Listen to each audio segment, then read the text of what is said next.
aprendiendo y lo vamos a hacer con la siguiente mesa redonda. Fijaros, vamos a hablar de sociedades sostenibles como resultado de la sostenibilidad social. Atentos, porque el elenco de ponentes que vamos a tener es muy interesante y creo que los temas que se van a tratar van a ser realmente importantes.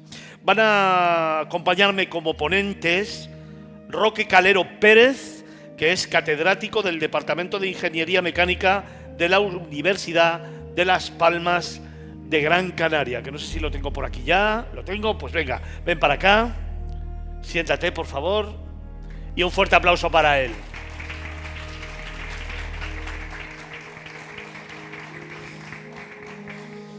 A ver, cuando digo un fuerte aplauso, es que tiene que aplaudir todo el mundo, no los de aquí solo. Es decir, los de aquí también. Un fuerte aplauso para nuestro primer ponente.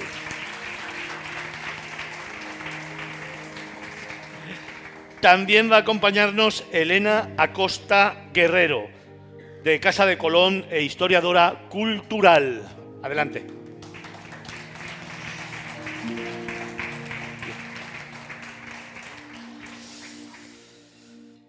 Aquí justo... No. Ahí dejadme ese sillón libre, dejádmele, que está ahí controlado.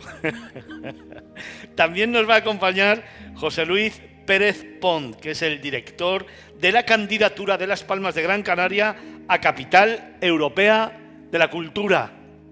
No ha venido, no ha llegado todavía, no nos va a acompañar. Pero sí que va a moderar la mesa, este sí que está con nosotros, Miguel Ángel Rodríguez, director general de Ordenación, Formación y Promoción Turística del Gobierno de Canarias.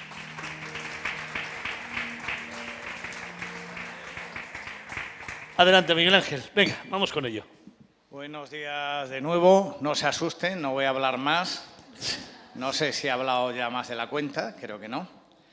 Lo primero decirles que es un honor estar aquí en presencia del doctor Roque Calero y de la doctora Elena Acosta. Y como ya he hablado mucho, lo que voy a hacer inicialmente es formularles las preguntas de entrada. Empezaremos por la doctora Elena Acosta, muy vinculada a la Casa de Colón. Y atendiendo a su larga vinculación con la Casa de Colón, un inmueble emblemático en Las Palmas de Gran Canaria, ¿considera usted que el turismo contribuye o no a fomentar e incrementar la protección del patrimonio cultural de los destinos turísticos? ¿Cuál es tu opinión, Elena? Hola, buenas tardes ya. Yo creo que, lógicamente, sí, contribuye porque pone sobre el mapa algunos yacimientos desconocidos a lo mejor para la comunidad, y cuando ocupa la atención del turista, pues de alguna manera nuestra comunidad empieza a valorar ese patrimonio y no queremos que esté desprotegido ni poco conservado. O sea que en ese aspecto y trae recursos y lógicamente significa un valor cultural donde estamos transmitiendo nuestra cultura, nuestro pasado o nuestro futuro, del tiempo que sea el yacimiento que nos ponemos. Pero, sin embargo, sí quiero poner muchos ejemplos y mirando hacia el futuro de la desconexión que hay, tanto que nos llena la boca de hablar de turismo y cultura, pero, sin embargo, en las instituciones públicas, turismo va por un lado y cultura va por otro. Pero no aquí, no en Canarias, en España. Ahora tenemos el último ejemplo del Louvre, el museo más visitado del mundo, la atracción cultural más importante de Francia, no tenía dinero ni presupuesto para pagar su seguridad a la altura del siglo XXI. Ese problema lo tenemos, y en este caso, todos los museos y todas las instituciones culturales, los yacimientos, que dependemos de cultura de los gobiernos, y turismo y cultura no se unen para saber que el patrimonio cultural es una base fundamental para el turismo y es un gran recurso para que el turismo no solo sea, en este caso, que tanto nos llena la boca de sol y playa, sino que realmente aprenda nuestra cultura. Entonces, la inversión que tenemos que hacer en la conservación del patrimonio es fundamental, y llamo a todas las instituciones turísticas a que también se pongan de acuerdo con cultura para que de alguna manera se fomente y se transmita esa cultura. Porque creo que nosotros, la cultura tiene que ser, hoy en día no hay otra que comunitaria. La cultura debe mirarse, los yacimientos, hacia nuestra sociedad. Esa es la verdadera sostenibilidad social. Y si nosotros cuidamos nuestro patrimonio, lo ponemos en valor, lo queremos, lo cuidamos, el turismo cuando venga valorará nuestra autenticidad. No es una cosa que venga de fuera y la colocamos, una cosa que sea solo para el turismo, no. El patrimonio está imbricado en nuestra sociedad, de abajo a arriba. Somos los protagonistas y debe ser la ciudadanía la que valore ese patrimonio, que contribuye a nuestra cohesión social, y el turismo entonces valorará nuestra singularidad cultural, que en el caso de Canarias es una singularidad cultural única. Nosotros tenemos que trabajar en la educación por transmitir el conocimiento de nuestro patrimonio, de nuestra historia de Canarias, que es única, y de nuestra situación cultural. Entonces, creo que en ese aspecto, uniendo turismo y cultura desde las instituciones, y viendo que como no entra en la partida, la partida la tiene cultura. Cultura nunca tiene tantos medios, se lo digo por propia experiencia. Y entonces, o tiene medios para grandes eventos o para otro tipo, pero para el patrimonio, y cada vez tenemos que poner en valor lo que significa el patrimonio para una sociedad y lo que significa el patrimonio y la cultura para la transformación social de nuestra comunidad. Significa muchísimo para nosotros el conocer y difundir nuestra cultura. Y yo creo que en ese aspecto, hoy en día que el turismo cada vez valora más la autenticidad, la singularidad y que tenemos tanta competencia, pues evidentemente el patrimonio cultural tiene que ser un eje fundamental para el turismo.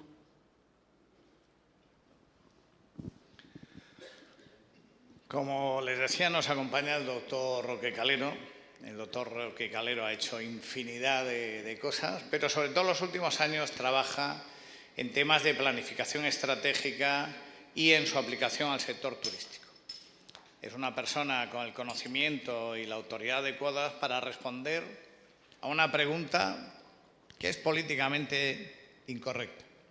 ¿Qué niveles cree que tiene Canarias a día de hoy en materia de planificación estratégica vinculada al turismo? Una actividad que genera el 40% del empleo directo y el 37% de nuestro PIB. ¿Qué deberíamos mejorar? ¿Qué debemos cambiar? ¿Qué hacemos bien? Pues nada, buenos días. Bueno, primero tengo que aclarar una cosa. ¿Por qué un catedrático de energía mecánica está aquí, no? Bueno, yo cuando diseñamos cualquier producto industrial, cualquier producto, ya no diseñamos desde el punto de vista técnico, diseñamos desde el punto de vista integrado. Ahora hablamos de diseño mecánico integrado. Es decir, cuando se diseña un coche, hay que saber qué piensan los ciudadanos que van a usar ese coche, con qué recursos se tienen. De hecho, cuando se diseña un automóvil, años antes ya se está trabajando a qué mercado, con qué perfiles se va a dirigir. Así que con esa formación previa, pues no es normal que derives a más cosas, ¿no? El siguiente paso que di fue con el tema energético también, y luego fundamentalmente con el plan estratégico del sureste, que algunos de ustedes conocerán, de la marca del sureste de Gran Canaria, que tuvo un gran éxito internacional, ¿vale? Y que por tanto creo yo que en esa misma línea Canarias puede tener un modelo turístico que sea internacionalmente reconocido, e incluso nuevo, novedoso. Aquí se ha hablado esta mañana, y yo estoy de acuerdo con casi todo lo que se ha dicho, especialmente lo que has dicho tú, que el turismo es una parte digamos, de las necesidades de la sociedad. Y me agradó escuchar mucho que el turismo no solamente es para los que vengan. ¿Y qué pasa con los canarios? Es una necesidad de todos nosotros. Así que yo, en el plan estratégico, que yo sugería antes que debíamos pensar en un plan estratégico con dos palabras añadidas, holístico e integral. Ahora explicaré qué significa eso. Y no a muy corto plazo, sino quizás 2030. Bueno, lo que quiero decir esto es que los que estamos aquí y los que no están, todos tenemos un paquete de necesidades, ¿no? Y nosotros hemos definido 27 necesidades. Una de ellas es el turismo. ¿Qué hacemos nosotros? Convertimos las 27 necesidades en 27 ejes del desarrollo sostenible. Lo voy a comentar muy rápido. Tenemos ya de energía, de agua, potable y depurada, de alimentos, agrícola, ganadero, tal, de vivienda, de urbanismo, de paisaje urbano. Tenemos necesidad de industria, de artesanía, por cierto, de comercio, de servicios generales de todo tipo. Tenemos necesidad de turismo, no solamente para los que están fuera, sino para todos, de transporte, de movernos, ¿no? Tenemos necesidad de comunicarnos, telecomunicaciones, TICs, pero tenemos más necesidades de estar bien informados, de estar formados, de tener una investigación aplicable, tener una cultura y patrimonio cultural protegido. Tenemos necesidad de ocio y de deporte. Tenemos necesidad de ayudar a los desfavorecidos, de apoyo social. Tenemos necesidad de seguridad frente a accidentes y frente a conflictos. Tenemos necesidad de salud, las personas y los animales también. Tenemos necesidad de proteger el patrimonio natural, el biótico, flora, fauna, abiótico y los residuos. Tenemos necesidad de una buena gobernanza, de participación ciudadana, de administración de lo público, de legislación jurídica. Tenemos necesidad de colaborar con los vecinos, no podemos ser sostenibles en un mundo insostenible. Tenemos necesidad después de dos cosas transversales, de una sociedad vivible, cohesionada, etcétera, etcétera, y de una economía equilibrada. Y ahí sí tengo yo que poner ahora una nota. Si hay una economía desequilibrada, es Canarias. Nosotros tenemos una mesa de servicios sanitarios, etcétera, etcétera, pero con una sola pata, que es el turismo. A mí me parece muy bien que nuestro Producto Interior Bruto, por cierto, que no tiene nada que ver con la sostenibilidad, dicho de paso, porque sostenibilidad es que todas estas necesidades estén cubiertas. Entonces seremos sostenibles, con independencia del Producto Interior Bruto. Pero lo que sí es verdad es que cuando yo veo ese 34, 38, 40%, me he hecho a temblar, porque pusiste una gráfica interesante. ¿Qué pasó cuando la COVID?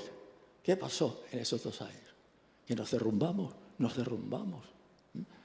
Pero si nosotros tenemos tanto enfocado sobre el sector turístico que hemos abandonado el sector primario, por ejemplo, ¿qué haremos cuando venga una crisis que puede venir? ¿Qué haremos? Por tanto, ya ahora un poco enfoco más en la pregunta que me dice, preámbulo, ustedes perdonen. Nosotros, el sector turístico está relacionado con todos los demás. No se puede hacer un proyecto del sector turístico olvidándonos de que está conexionado con la sanidad, con la energía, con la salud, con el medio ambiente, con la gobernanza, con todo. Pero es que todos los demás sectores influyen sobre el turístico, a bien o a mal. Y el sector turístico actual influye sobre todos los sectores, a bien o a mal. Y si nosotros corregimos el sector turístico para bien, habremos mejorado todos los demás sectores. Yo estoy convencido, dado que tenemos un sector turístico tan potente, un objetivo para mí importantísimo es que sea el motor del desarrollo de los demás sectores. Bueno, y fíjense ustedes si eso es importante. Dado que el recurso que tenemos hoy disponible es el turismo, hagamos que el turismo sirva para desarrollar el sector primario, el sector industrial, el sector tal, la protección del medio ambiente, para todo. Así que creo que ese es el reto que tenemos que plantearnos. Aunque dije que no iba a hablar, me voy a consumir mis 60 segundos. ¿Por qué? Porque el profesor Roque Calero ha expuesto en la parte final la clave. Y me gustaría citar 2 ejemplos de buenas prácticas en Canarias. Vinter, compañía básicamente canaria, en Arinaga, forma mecánicos, forma pilotos, mantiene aviones. Es decir, el turismo, la conectividad aérea está tirando del empleo en el sector industrial y en el sector servicios. Tenemos aquí al representante, uno de ellos, de una gran empresa hotelera, Lopesan, que la finca de Beneguera ha fomentado el sector primario y que gran parte de los productos que se consume se producen en Canarias. Pero no solo eso, recuperan paisaje agrario, contribuyen al compostaje, a reducir la emisión de residuos, etcétera. Es decir, en ese sentido, no puedo sino coincidir plenamente con lo que dice el profesor Roque Calero, que el turismo va a tirar de los otros sectores. Y eso es muy importante saberlo. Es decir, hay que saber sacarle la rentabilidad adecuada al turismo en los otros sectores. Turismo es mucho más que. Volvemos a la doctora Elena Acosta y la otra pregunta es muy sencilla. ¿Cree que el turismo enriquece el ambiente social y cultural de un destino o, por el contrario, lo pone en riesgo? sobre todo el patrimonio cultural inmaterial, porque es verdad que el turismo hace cambiar a las sociedades. Si no lo enriquece, ¿qué cree usted que sería necesario para que ese enriquecimiento cultural que produce el turismo, porque viene gente de otras culturas, de otros hábitos, que algo aporta, qué se necesitaría para que el turismo contribuya a enriquecer nuestro ambiente, no solo cultural, sino también social? Yo creo, por supuesto, que el turismo enriquece nuestra vida cultural, porque de alguna manera la mirada hacia afuera y la mirada del otro hacia adentro, a lo largo del siglo XIX, cuando comenzó el turismo, la mirada de los británicos, de todos los viajeros, de todas las personas que empezaron a hacer el turismo en Canarias y en otros lugares, pues de alguna manera conformaron muchas veces nuestra identidad.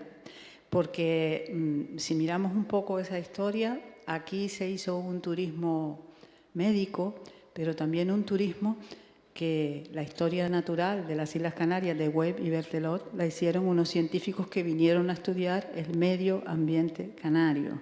Y hoy teníamos la historia natural. Hicieron y pintaron unas láminas, las láminas de William o de Diston.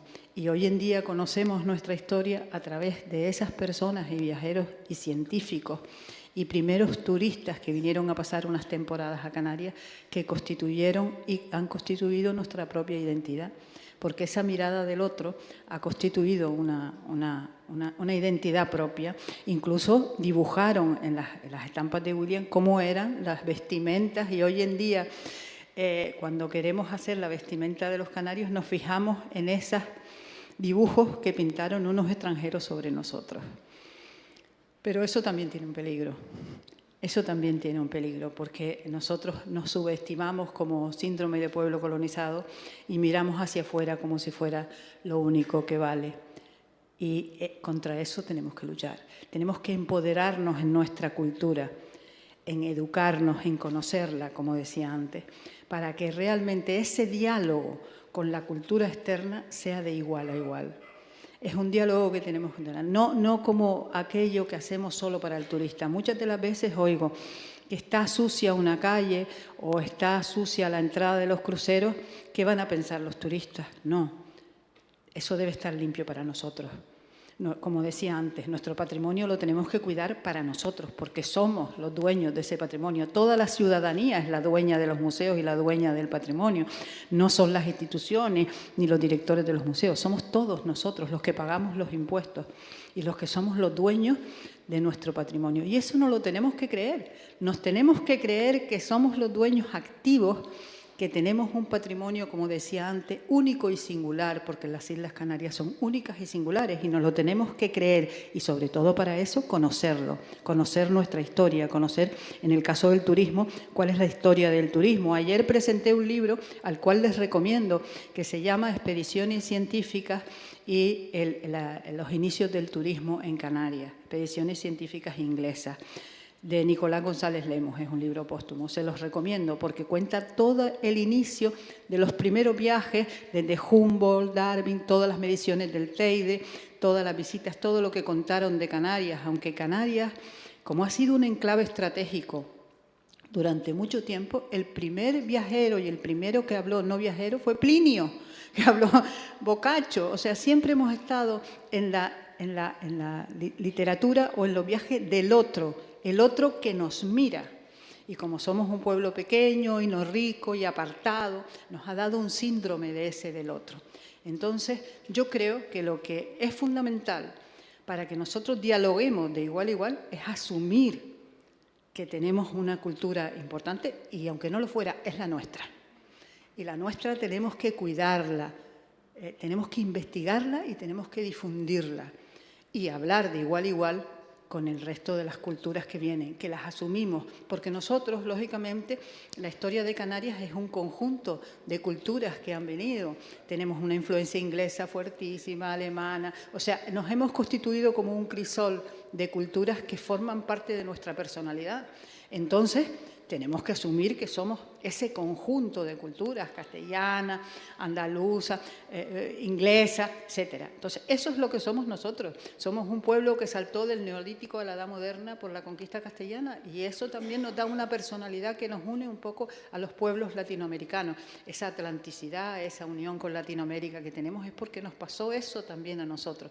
Y somos un pueblo único dentro del Estado español. Un pueblo absolutamente singular, con una cultura aborigen que no existe en ninguna parte de la Macaronesia ni de África.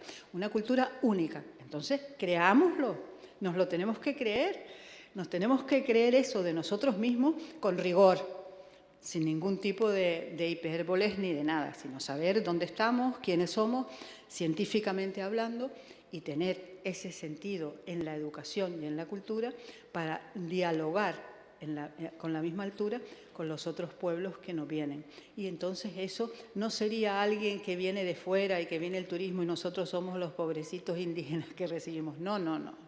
Eso es algo que tenemos que empezar a tener ese concepto. No hacer las cosas para el turista, las hacemos para nosotros mismos y los turistas valorarán. Entonces, si nosotros lo valoramos y somos los protagonistas de nuestra cultura, el turismo valorará y cuidará y le gustará y hará todo bien de nosotros. También tenemos que tener en cuenta, en lo que tú decías y en tu ponencia, que seamos conscientes de algo que está pasando en este momento, que somos una sociedad exponencial. Los fenómenos que antes tardaban 3 años en llegar, ahora llegan en 1 mes y nos invaden. Cuando hablamos. O sea, sale una foto del barranco con alguien, de una influencer, y se inunda.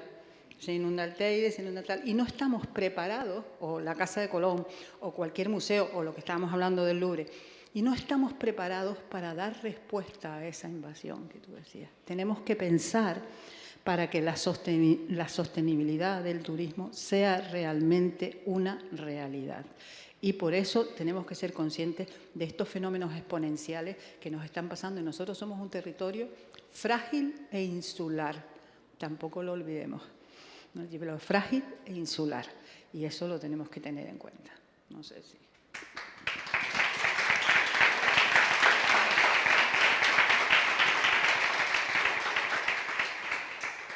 Como verán, yo creo que tenían que haberles dado mucho más tiempo a ellos que a los que les hemos procedido a la palabra. En ese sentido, uno de los grandes retos, efectivamente, es controlar esos fenómenos exponenciales que repercuten absolutamente en todo. Antes lo apuntaba el profesor Roque Calero, entre otras cosas, en las infraestructuras. No tenemos la capacidad de responder en tiempo y forma a los retos del crecimiento demográfico y turístico. Pero a mí me gusta mucho la visión optimista, positiva y propositiva del profesor Roque Calero. ¿Cree usted que el turismo representa en la actualidad la gran oportunidad de poner de manifiesto la mejora de infraestructuras y servicios básicos para residentes, para turistas? ¿Puede ser una adecuada planificación estratégica del turismo la forma en que de una vez por todas, y aquí sí voy a expresar una opinión personal, nos tomemos en serio la regeneración y reutilización de agua y dejemos de contaminar el mar? ¿Nos tomemos en serio las infraestructuras para generar energías alternativas con 0 emisiones? Y permítame una anécdota personal muy breve. En el borrador inicial del proyecto de ley de vivienda vacacional se exigía un cargador a 500 metros para la recarga de vehículos, que no tenía que ser propio, que podía ser compartido con otras viviendas, lo podía tener el supermercado. No se imaginan ustedes lo que hubo que escuchar por el atrevimiento de hablar de movilidad verde sostenible. Pero la gran pregunta es esa. ¿Es el turismo la gran oportunidad para impulsar desde esa planificación estratégica, holística e integral el enorme déficit de infraestructuras y de servicios que tenemos? Sí, absolutamente, ¿no? Ya lo he comentado, absolutamente. Pero para que todo el mundo lo entienda voy a poner un par de ejemplos y así se entenderá mejor, ¿no? Cómo el turismo puede impactar en todo. Voy a empezar por el tema del agua, ¿vale? A nosotros, cuando hablo de nosotros, hablo de mis dos hijas, que son ingenieros industriales y trabajo con ellas, lo cual realmente es algo excepcional y muy para mí. Nos encarga el Ayuntamiento de La Oliva, de este señor, un estudio porque de agua agrícola a través de energías renovables, cosa que hacemos, y por cierto, el problema del agua en Canarias está más que resuelto. 100% con energías renovables, coste menos de 50 céntimos el metro cúbico. Entonces le preguntamos, bueno, ¿y cuánta agua necesitan ustedes? Ah, pues no lo sé. Imaginen ustedes. Bueno, digo, mire, ¿usted quiere que ese sector agrícola alimente a la población? Hombre, pues sí. Bueno, ¿y cuál es la población? Y nos dicen 40.000 personas en el año 2030 y 20.000 turistas equivalentes, más o menos, ¿vale? Bueno, le hicimos nosotros el estudio de una planta desaladora con energía solar algo eólica para 60.000 personas. A base de que, hombre, ¿cuánto consume cada persona de naranjas al año? Etcétera, etcétera. ¿Cuántos kilos por hectárea? Total, que sacamos el agua. Y dijimos, las 20.000 turistas equivalentes hay que ponerlos en el sector de la exportación de alimentos. Porque en lugar de mandar el plátano a Alemania, el alemán viene a comérselo aquí. Así que todo lo que impulsemos es el sector primario, dirigido al sector turístico, hay que ponerlo en el reglamento de exportación, ¿vale? Y por tanto ahí tienen ustedes una visión completamente distinta. Me hablaba ella de la cultura. Desde luego, cuando nosotros en el plan estratégico de Canarias en general, no porque el de turismo pues no lo hemos hecho, pero en fin, hablamos del eje de la cultura. ¿Qué pasa? Que cuando yo miro el eje de la cultura desde los 26 ejes restantes, no me aparecen más que oportunidades. Todas las oportunidades del mundo. Además, es que Canarias las podemos alcanzar, ¿eh? Cultura. Hombre, yo creo que es importante que los canarios sepamos qué terreno estamos pisando en el tema energético, en el tema del agua, en el tema de la sanidad. ¿Qué llamamos nosotros a eso? La Casa de Gran Canaria, o la Casa de Fuerteventura, o la Casa del Hierro. ¿Qué es la Casa de Fuerteventura? Un sitio donde los majoreros van y ven cómo es su sistema energético y qué perspectivas estamos planeando, cómo es su sistema de agua, cómo es su sistema de movilidad, transporte interior, cómo es su sistema sanitario. Mire, pues, oiga, que sepa usted que tiene usted 4 TAC en Fuerteventura, ¿no? Todo. Esa es la Casa de Fuerteventura. Claro, los turistas vendrán a verla y dirán, caramba, qué sitio más estupendo voy a venir yo. Y entonces vendrán. ¿Por qué? Porque verán que somos sostenibles, que estamos trabajando por la sostenibilidad integral. Así que con estos dos ejemplos está clarísimo que el sector turístico, que es el que funciona bien ahora, es el que está llamado a ser el motor de todos los demás sectores. Pero eso parte de una planificación integral. Claro, y ahí perdonen ustedes la crítica, el gobierno está parcelado, ¿verdad?, en consejerías, ¿no? Y esto requiere una visión más allá de las consejerías, ¿no? Pero que puede partir de cualquier sitio, me da igual. O sea, si lo vemos del sector turístico, veremos todos los demás también, ¿no? Y cualquier otro podemos hacer lo mismo, ¿no? Así que yo hago votos, ¿no?, porque el Gobierno de Canarias, a nivel general o a nivel de cualquier consejería, inicie este tipo de cosas, porque creo que Canarias no solamente se lo merece, puede. Porque un plan no solamente consiste en saber qué Canarias queremos, que estudiaremos que sea estupenda, sino también, ojo, que Canarias podemos. Bueno, pues yo creo que, y me vuelvo al sector turístico, creo que el sector turístico de Canarias puede y debe ser no solamente el motor del desarrollo sostenible de toda Canarias integrado, sino un ejemplo mundial del giro necesario del sector turístico. Mundial. No. Y no tenemos que estar esperando algo que nos dicen Bruselas, Madrid, que hombre, uno lee, ¿verdad?, las normas, ¿verdad?, y dice, bueno, vale. No. Nuestro modelo. Y nosotros con nuestro modelo vamos a tocar la puerta de Madrid, mire, este es nuestro modelo. Y vamos a Bruselas y este es nuestro modelo. Porque a mí una cosa que, perdón, usted me estoy quizás alargando mucho, pero a mí cuando me preguntan una inversión que yo creo que no es muy correcta, pero en fin, algunos podrían pensar que sí, un tren, ¿no? 6.000 millones de euros. ¿Por qué? Hombre, porque es que Bruselas ha puesto mucho dinero ahora para movilidad en trenes, porque quiere sustituir los aviones de corto recorrido por trenes estupendos en Bruselas, pero eso lo necesitamos en Canarias. No, pero es que o cogemos eso o no tenemos dinero. Y yo siempre hago la misma pregunta. ¿Usted ha ido a Bruselas con otra demanda, oiga? ¿Usted ha ido a Bruselas con otras necesidades? Porque Bruselas no tiene por qué saber cuáles son nuestras necesidades si nosotros no se las contamos. Así que, ¿qué pasa cuando tengamos un plan? Porque el plan va acompañado, perdona, consejera, con un plan de empleo, ¿eh? Porque si nosotros decimos que tenemos que hacer esa cosa en Fuerteventura, esos son 2 arquitectos, un ingeniero y un psicólogo, no sé qué más, ¿no? Durante 2 años que cuesta tantos euros, te lo vamos a decir. Cuando tengamos eso, los fondos europeos vienen por sí solos, porque Europa no son unos locos perdidos por ahí. Así que yo creo, sinceramente, y me alegra que estar en este auditorio, que en sus manos, en las manos del sector turístico, está el cambio hacia la sociedad integral de Canarias. ¿Vale? Eso es lo que creo.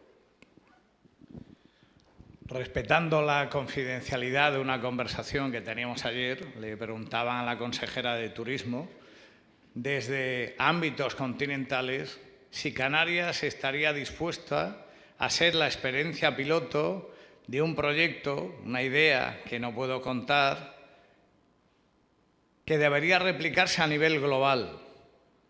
Y la respuesta fue sí. Es lo que dice el profesor Roque Calero. Nosotros no es que estemos dispuestos a ser un ejemplo a nivel global, es que estamos obligados a ser un ejemplo a nivel global. Y lo que decía Elena. Y además podemos, queremos y podemos. Y me gustó mucho lo que decía Elena antes. El problema es que muchas veces no nos lo creemos. Nos falta levantar un poquito la vista, mirar más al horizonte. Es verdad que el sol a veces nos daña un poquito y por eso bajamos la vista. Pero yo sí reivindicaría mucho el potencial de la ciudadanía canaria. Y por eso tienen aquí 2 grandes ejemplos de personas que se atreven a soñar, a pensar, a proponer. Pero como he dicho que no iba a hablar, sigo con la siguiente pregunta. Decíamos que es muy importante el conocer la opinión de la ciudadanía. La doctora Elena Costa ha estado muy vinculada a la Casa de Colón y, por lo tanto, ha estado muy directamente vinculada a la opinión de los visitantes, de los usuarios, de la gente que ha hecho uso de la Casa de Colón. ¿Cuál es su percepción de la opinión general de la sociedad canaria sobre turismo y patrimonio cultural? Es decir, no cómo lo ves tú, cómo lo ve la ciudadanía. Es decir, el turismo repercute positiva o negativamente. ¿Y cómo ven la gente de fuera que ha visitado la Casa de Colón, nuestro patrimonio? ¿Lo valora? ¿Lo conoce? ¿Lo desconoce? ¿Lo eleva? ¿Lo degrada? Bueno, en el caso de la Casa de Colón, respecto a la opinión del turismo extranjero, es un ejemplo de éxito. No tiene mucho mérito. A ver, me explico. Colón es un personaje universal. Todo el mundo, vengas de Macao, te bajes en eso, sabe quién es Colón. No le vamos a enseñar quién es Tomás Morales, que tiene que saber que es un poeta, o sea, en otros museos, en otras cosas, o la singularidad de nuestro patrimonio arqueológico. En cambio, todo el mundo, pues Colón estuvo aquí, pues quiero visitarlo.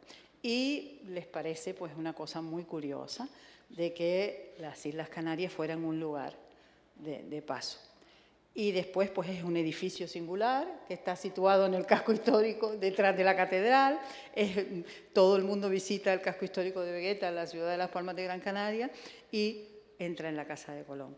La Casa de Colón pues todos la conocen, es muy bonita, los patios. Lo que se enseña una parte de nuestra cultura de lo que significa no solo el paso de Colón, sino el papel de enclave estratégico de las Islas Canarias en el siglo XVI en la expansión atlántica. Y entonces estamos explicando una parte de nuestra historia, aparte de ser el Museo de Bellas Artes durante un tiempo.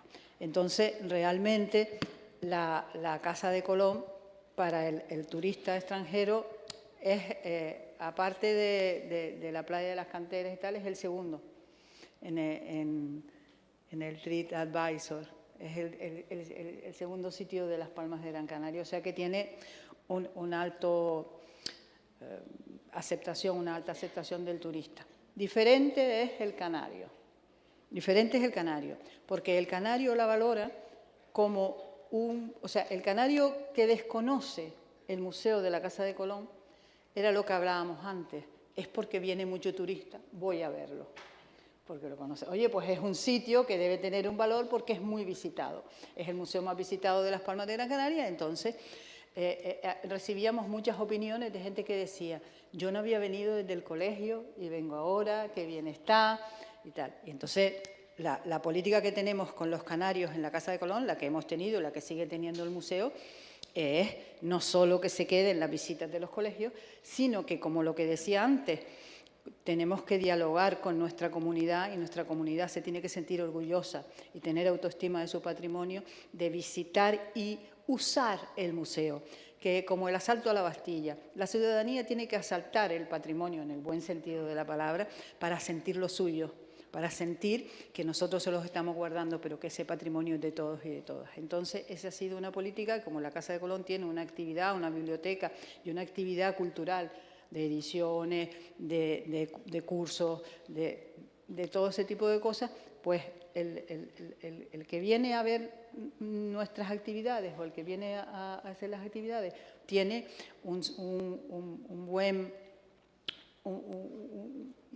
una buena idea de lo que es la Casa de Colón porque la usa, y el que la desconoce, pues intentamos trabajar con nuestra comunidad, porque la Casa de Colón no es para el turismo, la Casa de Colón es para nosotros, para nuestra comunidad. Los museos son para la comunidad y la comunidad tiene que sentirse la dueña de los museos.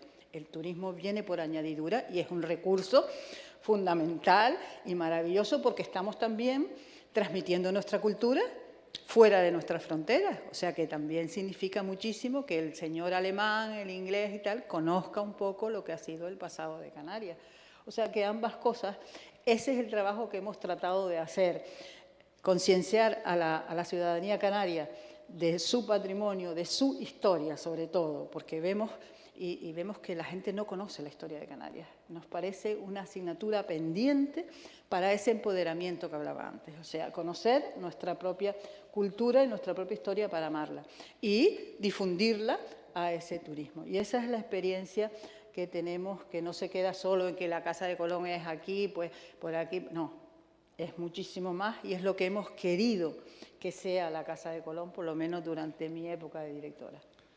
Fíjense que ha hecho referencia al barrio de Vegueta y como hablaba antes de elevar la vista y mirar más allá del horizonte, Canarias opta a ser capital europea de la cultura. No nos pudo acompañar el doctor José Luis Pérez Pont, le iba a preguntar por eso, pero yo me hago una pregunta a mí misma. Tenemos una ciudad maravillosa, La Laguna, patrimonio de la humanidad, ¿y Vegueta no debería aspirar a un reconocimiento similar? Totalmente. Hubo un momento en que se inició y decayó y ahora hay una asociación que está intentando que el ayuntamiento lo haga. Lo que pasa es que como está el tema, el ayuntamiento lo que ha respondido es que como está el tema de la capitalidad cultural, no quieren hacer las dos cosas a la vez porque no sería bueno para conseguir una de ellas y como están metidos en la concesión de la capitalidad. Pero desde luego Las Palmas de Gran Canaria, junto a La Laguna, sí es totalmente justo que sea patrimonio porque el casco de Vegueta, la plaza de Santa Ana, es única en Canarias porque las fundaciones de las ciudades en América siguen el ejemplo de la ciudad de Las Palmas de Gran Canaria porque tenía el obispado aquí. El obispado de Tenerife se va al siglo XIX. En aquel momento el modelo de plaza que se hace con la catedral, la civil, el cabildo en aquel momento, el obispado, y ese es el que se transporta a América. Los zócalos de todas las ciudades iberoamericanas toman el ejemplo de la ciudad de Las Palmas. Y realmente eso hay que saber el papel que jugó la fundación de la ciudad de Las Palmas en lo que luego fue la colonización castellana y española en América. Entonces, por solamente eso, porque ese ejemplo de la plaza con una catedral y tal, solo la hay aquí, porque en La Laguna se tuvo que, cuando el obispado en el siglo XIX se fue a La Laguna, hubo que buscar una iglesia que fuera catedral, pero ya no tiene la plaza delante ni el modelo de colonización que tenemos en Las Palmas. Luego encuentro muy justa el que si accedemos o no a la capitalidad cultural, ya sea porque eso es otro tema, Las Palmas sea considerada patrimonio. Luego también nos dieron lo de Risco Caído, que ha sido muy importante, y en aquella época pues también se priorizó el pedir el risco caído, que sí se concedió como patrimonio, que también es una cosa que tenemos que ver en lo que hablábamos antes, lo que significa risco caído y el paisaje cultural de Artenara, etcétera, como patrimonio mundial de la UNESCO. Pues ya saben, en el horizonte está el reto de Vegeta. Vamos a hacer la última pregunta para cerrar la mesa al profesor Roque Calero. Antes le decía que él lleva muchos años trabajando en materia de planificación estratégica. Y hemos hablado casi todos de que lo importante es poner al residente en el centro de todo lo que es la actividad turística. Potenciamos la actividad turística para mejorar la calidad de vida, el futuro y las expectativas de los canarios. ¿Quiere usted realmente que la planificación estratégica, integral y holística de la actividad turística va a mejorar? Ahora vamos a prescindir de infraestructuras, de servicios, el desarrollo personal, la calidad de vida de los residentes, que la clave para que los canarios y las canarias realmente nos sintamos realizados, nos sintamos que vivimos en una sociedad justa, equitativa, es decir, que nuestro entorno sea el adecuado en virtud de parámetros evaluados de sostenibilidad social. La clave está en la planificación estratégica, que evidentemente incluirá la territorial, la urbanística, la ambiental, la turística, la infraestructural. ¿La clave está en la planificación estratégica? Sí, absolutamente. La clave está en la planificación estratégica medio-largo plazo, integral, 27 sectores relacionados con el turismo, y holística, visión conjunta de todo. Por supuesto que es la clave. ¿Por qué? Porque cada intervención que el plan proponga va asociada a qué empleo va a generar, a qué economía va a generar, si no, no se hace. Entonces, y una última pincelada para que entiendan ustedes lo que es integral, ¿no? Ustedes me van a perdonar. Canarias, el turismo en Canarias, tiene una peculiaridad, creo yo, que a lo mejor no está en todos sitios, que es que cada día conviven en las Islas Canarias 20 nacionalidades europeas. Mínimo. Conviven. Puerta con puerta. Pregunta, ¿podemos sacarle algo a esto? Respuesta, claro que sí. Claro que sí. Muchas cosas se pueden hacer con eso. Yo en su momento, cuando estaba en el ITC, intenté hacer algo, y cuando tocaba puertas en Europa te decía, bueno, ¿y cuándo empiezan ustedes? Porque hacer, vamos a llamarle la Casa de Europa en Fuerteventura, se puede hacer. Yo no digo, cuando hablo del plan estratégico del turismo, no estoy hablando que sea el gobierno de Canarias quien tiene que impulsarlo todo. El gobierno de Canarias tiene que liderar el cambio y facilitar el cambio para que las empresas privadas de aquí o de fuera asuman el reto. Yo no sé si una empresa está interesada en saber si viene turismo ahora de Estonia y qué características tiene ese turismo de Estonia. Pero el gobierno de Canarias sí puede hacer ese estudio, ¿verdad? Y de brindarse al sector turístico. Es que eso, imaginen ustedes, con 26 puntos de vista distintos, lo que puede surgir de ahí. Claro que vamos a crear miles de nuevos empleos. Vamos a mejorar el nivel salarial absolutamente. Pero, ojo, esto no ha sido una cosa que... Formación. Pero no una formación estándar, y ya está. Además, me permiten ustedes, yo soy, en fin, profesor de la universidad y cada vez creo menos en el propio sistema. Yo creo que la formación que necesitamos tiene que venir de la mano de una formación no reglada. No reglada. ¿Dónde están los mayores expertos en un área de formación? Venga usted para acá, contratamos 60 horas, usted forma 140 personas y encantado de conocerle. Pero claro, es uno de los ejes de los 27, ¿no? O la investigación. Está el TIDES, pues, haciendo cosas, además yo colaboro con ellos. Pero no solamente es ahí. Hablando, permíteme una última cosa ya. Porque además, hoy estoy yo y ayer, como lo sabe, en una jornada de, que menos ustedes, estas cosas de Canarias, ¿no? Ayer y hoy se está reuniendo aquí la Asociación Europea de Doctores. Y a mí me invitaron, ya estoy ya, en fin, ya les digo que llegaba tarde, ¿no? Pero lo que quiero decir con esto es que cuando hablamos de investigación, hablamos en todos los aspectos. Por ejemplo, el tema del agua, hemos hecho esa investigación y hemos llegado a la conclusión fehaciente de que no tenemos más problemas de agua si tenemos el mar al lado, por ejemplo, ¿no? O, por ejemplo, el tema, eso es un tema personal, ¿eh? Yo dirigí muchos proyectos en la universidad, por cierto, a muchas mujeres, y uno de ellos fue un sistema de transporte sostenible. Yo visualizaba en aquella época unas zonas turísticas donde cuando sales del hotel no te encuentras una fila de coches aparcados. No, hay coches aparcados, hay un bulevar arbolado, con placas fotovoltaicas quizás como pérgolas, y donde circulan unos vehículos eléctricos que no tienen volante, que tienen un joystick. Cambia totalmente. ¿Qué pasa con ese vehículo eléctrico que tiene joystick? Que lo podemos fabricar y diseñar nosotros, ¿entiendes? O sea que cuando empezamos a repasar, sinceramente, es un torrente de ideas, ¿no? Tan grande que hay que poner a alguien para que las corte, ¿no? O para que haga la siguiente fase del plan estratégico, que es esto se puede hacer, esto no se puede hacer. Esto no hay quien lo financie, esto sí hay quien lo financie. Eso nosotros llamamos el plan ejecutivo, que por cierto es el plan que hay que comunicar a la gente, porque la gente ya está harta de recibir buenas ideas y buenas cosas, ¿no? A la gente hay que decirle, mire usted, esto se va a hacer porque el resultado va a ser este y este, quien lo financia es este y este, etcétera, etcétera. Así que, por supuesto, yo cada vez más creo que los planes estratégicos son el mecanismo, más allá de la Agenda 2030, por supuesto, que necesitamos para planear Canarias, cualquiera de sus sectores, pero para venderlos fuera de Canarias. Yo ayer di una conferencia, permítanme ustedes esta particularidad ante esta asociación de doctores europeos, y una de las cosas que dije allí es que estos planes estratégicos que estamos haciendo aquí, o que queremos hacer, si los vamos sumando zonas a zonas, municipios, comarcas, regiones, haremos un mundo sostenible. Bueno, pues terminamos. Yo creo que han tenido el lujo de que...